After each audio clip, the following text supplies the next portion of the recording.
O que é um freio? O que é um padre, freira, bispo? As pessoas têm muita dificuldade de entender isso. Veja, eu sou padre. Eu particularmente também sou padre. Nem todo freio é padre e nem todo padre é freio. Tá. Então, o que acontece? A gente costuma dizer o seguinte: o padre religioso e o padre secular. Então, o que é o padre secular? É aquele rapaz que sai da sua vida, entra num seminário, estuda 6 anos para ser padre. Então ele vive dentro de um seminário com outros seminaristas. Ao sair dali, ele é ordenado padre, ele recebe uma paróquia. E a vida dele vai se resumir a isso: cuidar de uma paróquia. Então ele tem a vida dele, ele acorda a hora que ele quer, ele faz a sua organização como ele preferir. Ele deve obediência ao bispo, que quase nunca, poucas vezes ao mês ele vê aquele bispo, e ele vai seguindo a sua vida, vai seguindo seus trabalhos naquela paróquia. Eu sou religioso e sou padre também, ou seja, dentro do meu estado religioso eu estudei para ser padre como todos os outros. Fiquei 6 anos no seminário, sem morar lá, mas estudando filosofia e teologia. Então, o que é um religioso? Mesmo processo. Saí da minha casa quando eu tinha 18 anos de idade, entrei numa comunidade religiosa, que no meu caso são os carmelitas. Aí como é que funciona?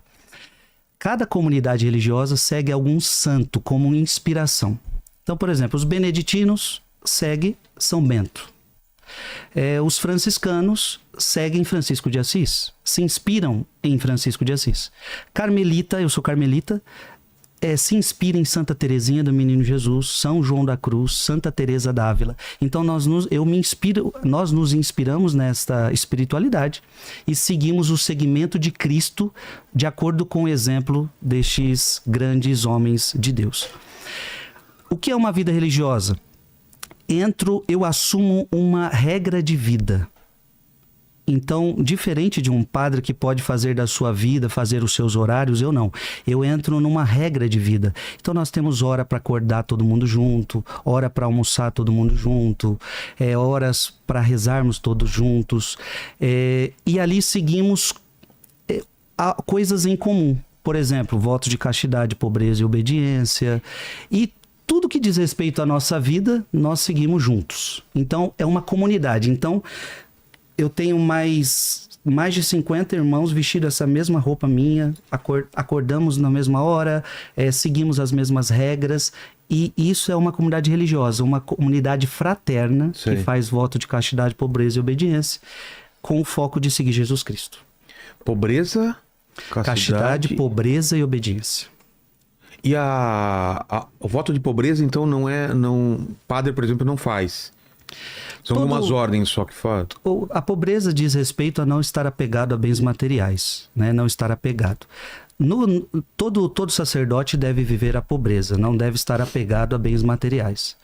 Mas no meu caso, é um pouco mais agressivo na prática. Como que funciona? Ou seja, eu não tenho conta no meu nome. Não tenho dinheiro, não tenho nada, não tenho bens, não tenho conta no meu nome, não tenho nada. Não tenho dinheiro. Tudo que entra através de mim vai para a minha comunidade religiosa. Entendi. Então é do todo. Então, se o frei receber alguma coisa, isso é partilhado para todo mundo, para toda obra, para toda ordem. Não fica só para mim, entendeu? E como funciona no Brasil, assim, né? A distribuição de freis, padres, como que funciona? Você pode ser transferido para outro lugar? Como se escolhe? Os padres seculares, eles estão encardinados numa diocese. Certo. O bispo é o chefe deles, digamos diocese assim, é o superior. É uma soma de várias igrejas? É um território. Território. Diocese é um território. Por exemplo, a minha diocese é Santa Amaro. Tá. Então, o bispo de Santa Amaro é Dom José Negre. Nesse território dele, ele tem mais de 100 paróquias, que cada padre cuida de uma paróquia. E isso é uma diocese. Tá. O bispo, ele pode ir trocando os padres de lugar. Geralmente, 7, 8 anos, ele procura trocar os sacerdotes. Então, você que está aqui, vamos para lá, vamos mudar um pouco. Então, o bispo vai trocando os sacerdotes à medida que surge um problema ou à medida que ele quiser, isso varia. No meu caso, que sou religioso, eu tenho um superior além do bispo. Claro que o bispo sempre é o nosso superior máximo, mas também na ordem religiosa eu tenho um superior de todos os freis. E no que diz respeito aos frades, é esse superior que vai ter mais voz de dizer para onde que eu vou ser transferido ou não. E o bispo, na maioria das vezes, vai acatando. Entendi. Claro que ele também pode sugerir, claro que ele pode determinar, mas geralmente ele deixa a critério do superior.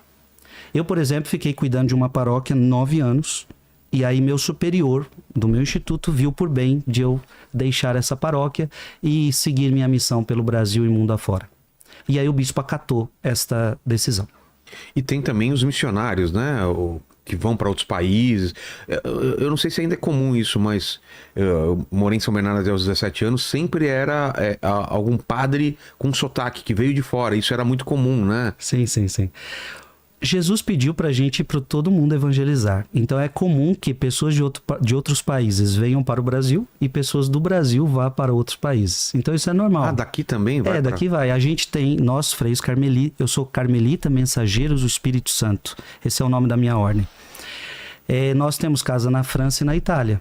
Ou seja, entendemos que um dia a Itália e a França nos deu a fé, mas hoje a Itália e a França estão precisando da fé. Então nós fomos lá como missionários. Nós temos que aprender a falar o italiano, aprender a falar o francês. Nós temos que entrar na cultura deles para tentar evangelizá-los. Poxa. E da mesma forma, o meu bispo é italiano. Então ele saiu da Itália para evangelizar o Brasil. Então acontece essa troca. Então todo e qualquer cristão é chamado a ser missionário. O que acontece é que alguns, de fato, vão para outros países, para outras terras. E acima do bispo já é o papa ou tem alguém intermediário? Tem o arcebispo? Funciona assim. Na Igreja Católica você tem 3 hierarquias. Diácono, diácono, sacerdote e bispo. O papa, por exemplo, é o bispo de Roma. Ele não deixa de ser um bispo. Ele não deixa de ser um bispo. Então essas são as 3 hierarquias da Igreja Católica. Eu sou sacerdote. E o bispo é, digamos, a ordem máxima da Igreja Católica. O bispo não reza a missa ou ele também reza? Reza. Ele que tem a plenitude do sacerdócio.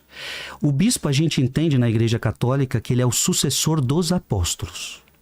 Então você imagina, Vilela, foi morrendo os apóstolos, eles foram ordenando outras pessoas no seu lugar. Certo. E um bispo tem uma sucessão direta aos apóstolos. E o Papa é o sucessor de Pedro. O Pedro era o chefe. Então o Papa é o sucessor de Pedro. E o bispo o sucessor dos apóstolos. Entendi. Entende?